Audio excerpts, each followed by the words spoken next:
Listen, never in my life associated the word boring with baseball. We know what's up. Me? Yeah. Famous? Yeah. And I'm like giddy over there smiling like, we're about to win this shit. Did everyone give you crap? Give me a good host story. I'm not picking it up. We both love the game. We talk about it every day. Get on baseball. Having some popcorn, you're fooling around your phone. I'd have to wait in line for 3 hours. Hang on, because it's about to be a wild ride. All right, there's no human being on the planet I'd rather be talking to more than Ben Cherington. I can't believe that's true. It's definitely human beings that you'd rather be talking to. No, it's zero people on the planet I'd rather be talking to more than you. At this second, since you're sitting here at this chair? No, it's a fact. It's a fact. Great. Thank you for reappearing on the podcast. I think last time we did it was leading into the draft or something. We had some good draft talk. Yeah. And I love the what your draft stories and your approaches and everything else. This is a little bit deeper in the season. I don't know did I ask you the potato chip question? The ketchup flavored potato chips, yay or nay? I don't know if I've ever had a ketchup flavored potato. Oh, you didn't? No, I don't. Wait, you worked in Toronto, didn't you? Yes, that's true, and they are popular there. I still don't know if I had one. I also remember earlier we had a conversation with we were talking about Rich Hill and Mike Burrows. Oh. And I thought of that yesterday because Michael Burrows pitched at Fenway for the first time yesterday, which was cool to see. Thank you. Right. So basically what you're saying is that you're giving full credit for all Michael Burrows' excellence to the Baseball Isn't Boring mentorship program. Everything adds up. It takes a village. It was, but it was to go back. That was honestly, that was one of the coolest things that we did, where Rich Hill, real time mentor, and I saw Mike, and I said he because he's also in the award-winning book of Damn Near Perfect Game, and so we got a chance to catch up, and he was reflecting on that, saying every time he took the mound, did you think of Rich Hill? So obviously everybody does. Of course. I mean, Rich is available. You can mentor anybody you want now. Still available for mentorship. Still available. Yep. So how are you? All right? Good? Yeah, things are good. First time back at Fenway in a while. It's been cool. A lot of it actually feels quite the same. When's the last time you were here? August of 2015, so it's been almost exactly 10 years. Really? Yeah. I know the Pirates have been here. Did you? The Pirates were here in April of 2023, and I couldn't make that trip for some reason. Okay. So this one worked out. Okay. Did it feel like you thought it would? I know that's a cliche question. I think in some ways the ballpark itself carries as much memory or even more memories than the team in some ways, because I remember walking in here as a 5-year-old for the first time. I remember exactly where I walked in for the first time, and then over a long period of time, you sort of get to know every nook and cranny of this place. It's a very special place, for anyone who loves baseball. Where did you walk in? I'm just curious. I walked out to it on Friday when I got here. It's the bleachers. The entrance to the bleachers, the one that's kind of halfway in between halfway in the middle of the home bullpen. So did you actually just walk out there? I did. I retraced the steps. I remember walking through that opening with my dad and my grandmother. Came to my first game and sat in the bleachers, and I still have vivid memories of that. So we've asked this a lot about that moment, the first time you walk into a major league stadium. And everyone has a different story, but the common theme, and I'm anxious to get sort of your perspective, is that the greens are never greener and the whites are never whiter. Right. I think it was 7. Yeah. But I was like, I can't believe how green everything is. Yeah, it seems like, it's a poem or something, but it really is true. I remember that. I remember, walking through that opening and seeing it for the first time, and it's exactly the green of the green, the white of the uniforms, and I thought I had walked into some sort of heaven. Really, it was that effect on me as a kid, and kind of held ever since. Do you remember what game it was or who pitched or anything? I don't. I remember games. I don't remember exactly what game that was. Do you remember, as a fan growing up, this is another thing, you have, now that you've been hooked by that moment, it's like if you have a ticket, Like I said the other day, I put it on social media, the Skeens totally thing, save your ticket stubs, and people are like, what's a ticket stub? You know? Yeah, right. What's a ticket stub? But the point is like they're probably coming down from New Hampshire. Like when you get a ticket, you're lining up who's starting. Oh, sure. Yeah. Yeah, you know, consuming the game at that age through the newspaper and, you know, exactly as you're saying, you know what the rotations are. You map out, okay, no one, you know, back then it would have been, I don't know, like Boddicker or something, I don't know. But those games, yeah, you consume the game in a different way, and grew up, you know, learning about the Red Sox really through the newspaper until I was actually able to get to games and follow it that way. This is a bad question, but when did it wear off? Like, because here's the thing: when I interned for Nesson, I remember stepping on the field, and it was. I don't know why it felt like it did, but then I'm thinking, well, it's because I've been watching that thing for so long, and it almost wasn't real, right? And then that wears off, and now I'm driving the park. I'm like, oh my goodness, I got to go to the park. Well, I remember, you know, certainly there were days that were not easy being here at Fenway. Yeah. I don't think it ever wore. It still hasn't worn off for me. The ballpark itself hasn't. There's just being in this park has been such a big part of my life. You know, maybe for a long time, like a constant thing in my life. And in fact, even yesterday, I used to take it. In one of my earliest, maybe first job with the Red Sox, my job, we were up on the, you know, our offices were up. Oh yeah. I remember behind the concourse. Yeah. And one of my jobs, maybe my first job with the Red Sox was to chart pitches behind home plate, and then take a copy of that chart down to the clubhouse after the game.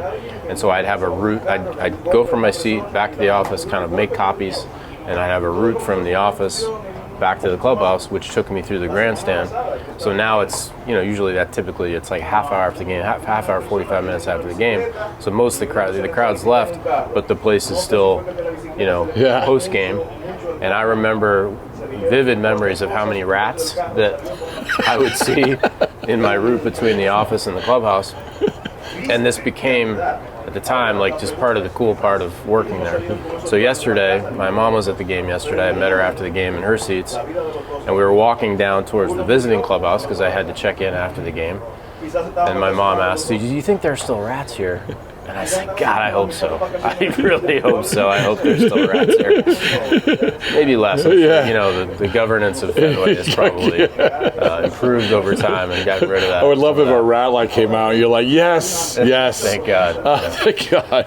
But I remember you talk about those offices in the award-winning book Chasing Steinbrenner. I was up there, as you know, for a day, right? For the big Scott Sauerbeck trade. Right. Everything comes back to the Pittsburgh Pirates. And I've cited this about you at the time you were the farm director, and I've cited this anytime anyone trades prospects. I remember Anastasio, I remember the prospect, Anastasio Martinez. Yeah. And Mike Gonzalez come back. But anyway, so I remember Theo saying to you pop your head in, because I was in Jed Hoyer and Josh Burns in the corner of their very small office. But Theo saying to you, said, sorry, Ben, we have to get rid of Anastasio Martinez. Well, it's a good, I do remember that moment, and I recall that, and related to that, I remind our current farm director, a guy named Michael Chernow, all the time, that the time of your career when you're going to be the worst evaluator is when you're a farm director, for good reason. Because as a farm director, you have to, and I think you need to, become so emotionally invested in the players and their improvement, and your belief has to be so high that the guys that you're trying to help improve and get to the big leagues will do that. That you're just you're just going to be naturally high on everybody. Well, so that's part. And so then when you leave that job as farm director, you do other things, then you can become more objective about that again.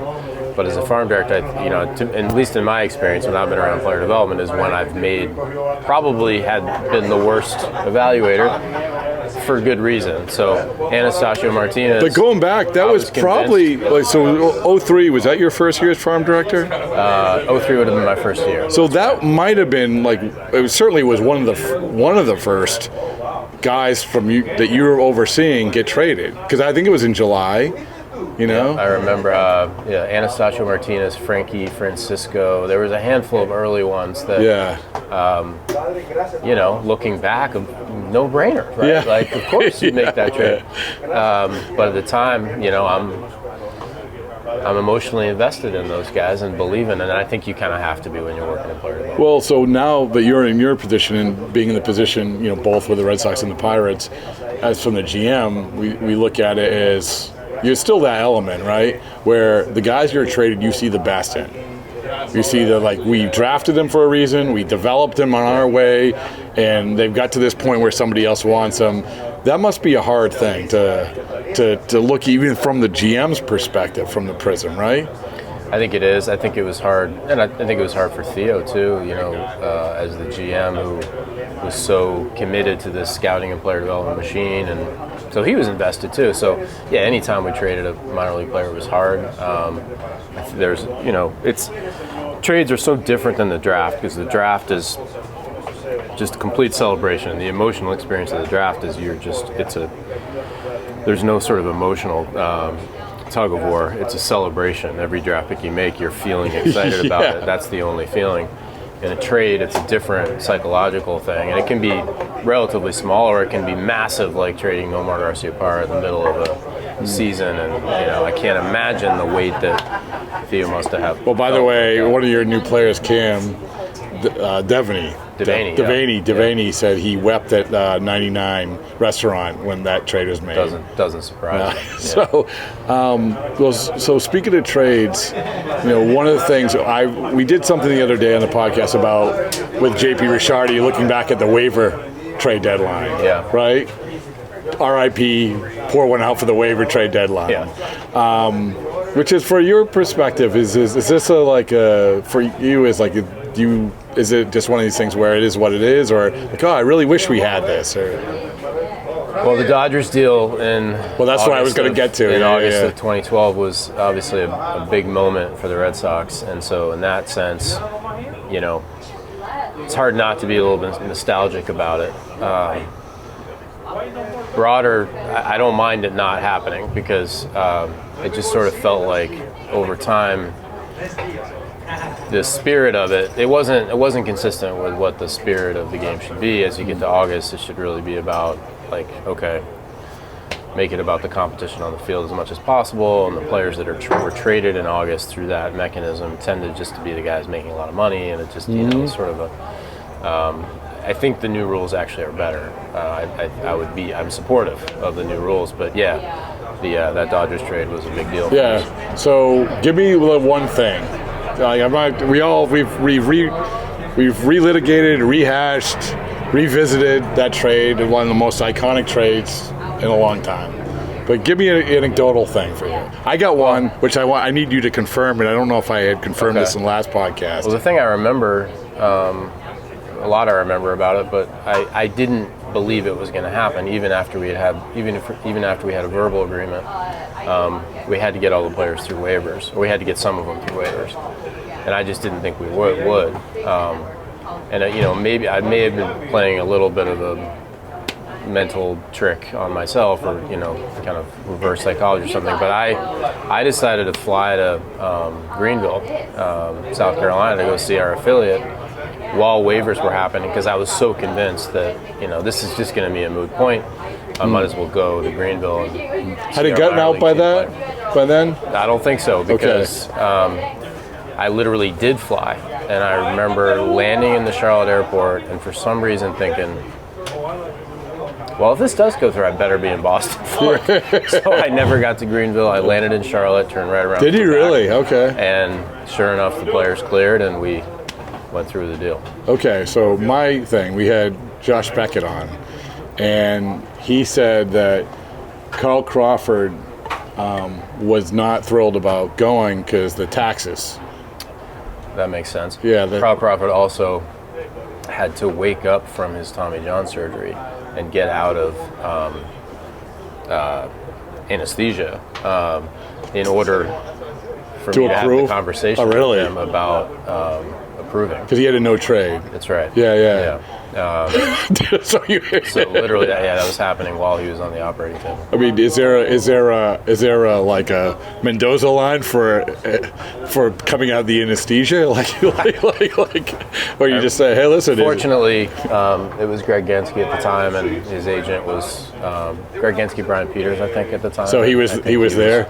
He was helpful in facilitating that with us. Yeah. So my point was, so Beckett said that Crawford didn't want to pay the tax in California, and Beckett literally said, "I'll pay your taxes." Yeah. So I don't know if you, but I don't remember that part. I didn't never heard that part. Yeah. It doesn't shock me. Yeah. So, but it's interesting. We talk about building teams, and that team, your World's Championship team that you built, was going in the off season. It's like with trade deadlines, with off seasons, we give grades, we do this. You had that money from the Dodgers, and everyone's like, I remember Josh Hamilton was the guy, right? Yeah. He was the big ticket the item, free agent, right? And I think you actually met with him, didn't We you? did. Yeah, but you end up allocating the money wisely to a bunch of different guys. And then you go on to win the World Series. I don't know if you will know that. You won the World Series. Congratulations. But I think that's another lesson we can learn. If like you have to be convicted in what you're doing, right? Like in that off season for you, because I'm sure that you're coming off a last place finish. Everyone's wondering what you're going to do with the money. Josh Hamilton's sitting there, but you're like, oh, we're going to do this. Just trust. You know what I'm saying? Yeah, I think look, there's obviously it all worked out. None of us, certainly, no, I don't think any of us, certainly I can't say, we knew when we signed David Ross that it was going to have this impact on the clubhouse or the influence on other players, influence on Lester and Lackey. You're hoping, you don't know. Yeah. What was clear to me at the time was that, and it did kind of relate to it impacted our approach to free agency, including like whether we were considering Josh Hamilton or not, was that I felt that the core was there. I felt that we already had the core, and that wasn't the problem. Pedroia was here. Ellsbury was still on the team. We had John Lester. We had really good players on the team already. We knew we had this young talent coming. I didn't think we had to reconstitute the core. What we had to do is reconstitute the team around the core, and without that trade, we just wouldn't have had. It just would have been much more limited in our ability to do that. So signing Josh Hamilton. If you're signing Josh Hamilton, you're sort of changing the core because of who he was at the time, and I didn't think that the core needed to change as much as the entire dynamic of the team needed to change, and so that did influence our approach. And it worked out, but it worked out, splendidly for 2013, and then we didn't do a good enough job going into 2014. At this time of year, so you have that 2013 run, like looking back, and when August hit September, I can't remember, did you make any like waiver trade deadline moves? I think It's okay if I'd you have did. to go back. Yeah, but anyway, I know that Bogarts gets called up. Right. He's wearing number we did 72. the PV deal in July. That was before. Yeah. Yeah. But and like I said, Bogarts is integrated into it. There's still pictures of him wearing number 72 running in. Yeah. But the lessons learned about this time of year that you learned from going through that run. You had been in a different position, obviously in 04 and 07, but going through that run, from your perspective, what lessons did you learn about, stretch drive, postseason? I know things are changed a little bit, but is there any lessons you can take away from this last month? John McDonald. Oh, good one. He came after. And by the way, was a big impact. He didn't play a ton, but he for Bogarts and felt that way at the time. All right, I was distracted when you were asking questions. I was trying to think about. No. So, but what lesson can you learn from going into the last month of a pennant drive? Well, by that time in 2013, we had a group of players that nothing was going to get in their way. It felt to me like that group of players had already decided what they were going to do. I've never been around a group of players that was as singularly focused on one thing as that group, and literally just not willing to let anything get in their way. So I think the lesson from that is simply that the power of that singular focus, when every ounce of your energy, literally every ounce of your energy, is focused on one thing, winning the game that night. It's a very powerful thing. In the baseball, as we know, try as we might, there's all sorts of things that get in the way of that level of focus, all sorts of things that can take an individual's energy away from that, even if we know that that's the best thing. We are living our own lives. Players are at different points in their career. There's anxieties that exist. Role, not happy with role, something going on off the field, whatever it may be, that can take your energy away from just the only thing that's important. Are we winning this game tonight? For some combination of reasons that worked out great, that group of players decided together that there was really only one thing that mattered, and that was winning. And so by that time of the season, I felt like we just get out of the way. I will say this, though. There's moments of belief for teams, okay? And even with, maybe, we're sitting here at Fenway Park, the fact that your young Pirates team is taking the first 2 games, maybe we'll look back at that. Hey, remember you showed that you can do this. I remember going back to the James Shields Coco Crisp game, right? Yeah. Joe Madden always talks about that. Yeah. That was where we stood up to the big bad Red Sox, right? And in that year, I think you guys came back from a road trip, West Coast road trip. And at that time, there was still, people weren't buying in. Yeah. You had the Bruins, you had the Aaron Hernandez trial. Yeah. And oh, by the way, the Red Sox, they're okay right now. But then I think that right around this time, there was this, okay, we can do this. Yeah. So I do remember that West Coast trip, and I remember Jake Peavy pitched really well. Might have been a complete game, and we traded for Peavy because we felt 2 things. We felt like, all right, if what could get in the way of this team, what could happen? Basically, we identified rotation depth. Like if we had 2 injuries in August or starters, that's the type of thing that could be the Achilles heel. So we wanted to add a starter. But we knew, given the makeup of the team and the personality of the team, that not every starter could come in and be a part of it. And I didn't know Jake well personally, but knew enough about him that we felt like, okay, this is the type of personality that could come in and thrive. And we paid a lot to get him. Obviously, Iglesias and Montas are still playing. Yeah, well, I mean, they're still playing. Yeah, but I remember 2 things about the PV deal. After we traded for him, walking down to the clubhouse, and the look on the players' faces. I remember David Ross's in particular saying, "Nothing getting in our way now. Fuck. That's it." And I remember the game he pitched on that West Coast trip, which was, as you said, still, it's still fragile at that point. Yeah, and those were good teams at the time. Good Giants, teams, Dodgers, and he stepped up exactly the way we needed him to. We came off that West Coast trip, and it kind of never slowed down. The other thing I remember about that, the Brian Villarreal game. More rings than strikes thrown. Yeah. Remember that? Yeah. Brian Villarreal, only appearance, 4 balls, but that wasn't judged. But that wasn't the point. Yeah. But it's a great point about PV, because there's also, and there's a lot of things, and I'm not just saying this, there's a lot of things that we've just talked about and that I've learned from you going through your tenure, which these are examples of why we should remember certain things. And what you said about PV, about that trade, like what you should remember, the impact of a club on the clubhouse, the push that you can give a team, and I think that, and you can speak better from this, I think front offices, there's so many voices now, there's so much of this, where maybe we lose sight of this. I don't know. I think we're certainly capable of losing sight of that. Yeah. And I think it comes back, if your relationship with the clubhouse is good enough, then hopefully you're getting that reminder and it's keeping you honest. Reading the room, right? Yeah, I mean, sure. That's a big part of it. Yeah. So I appreciate your time. So I'm not gonna. There's a ton of players I can talk to you about the Pirates and where you go. I really like, going through the pitching. I've got a chance to talk to some of your guys. I love the pitching that you're building. Obviously, you probably need some bats, but I want to talk about another guy I talked at the Futures game with Konnor Griffin, and he seems to have a good head on his shoulders. Congratulations. Yeah. We did a spring training game, and I'm watching, like, this kid's 18 years old. He was in Major League camp, right? But he also was talking about how he was soaking in watching Skeens and all these other guys. For you, this is the challenge. This is a huge challenge. If you already had to deal with it, about when is the right time to push this guy, whether it's up a level in the minor leagues or push him up to the major leagues.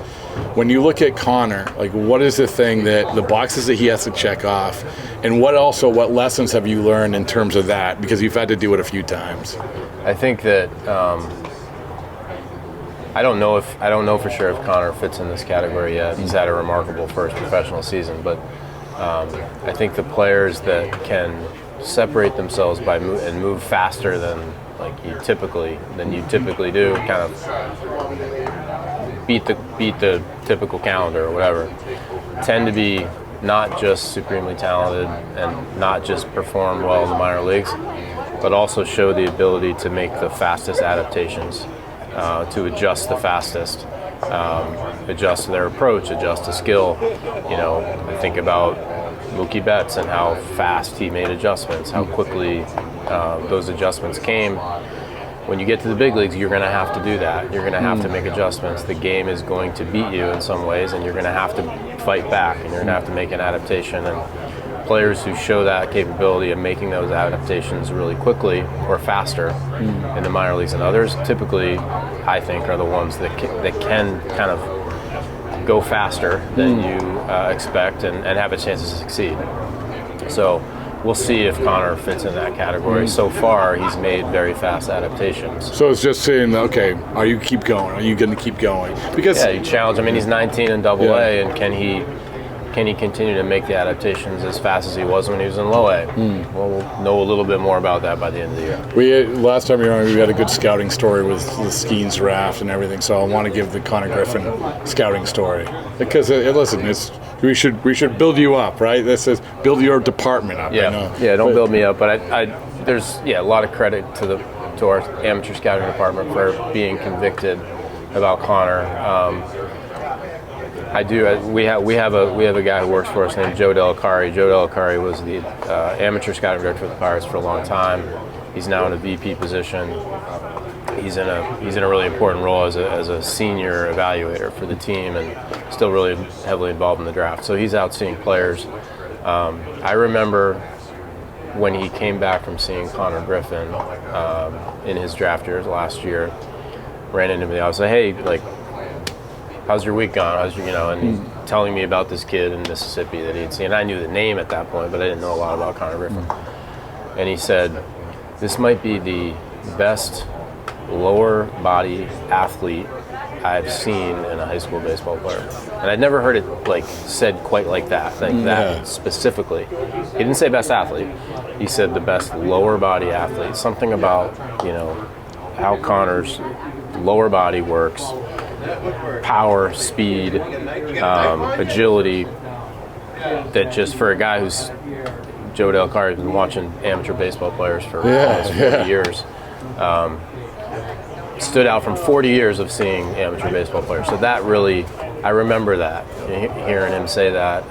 But we had a lot of conviction in him. We knew that, look, it can go both ways, right? You're taking a high school player from Mississippi.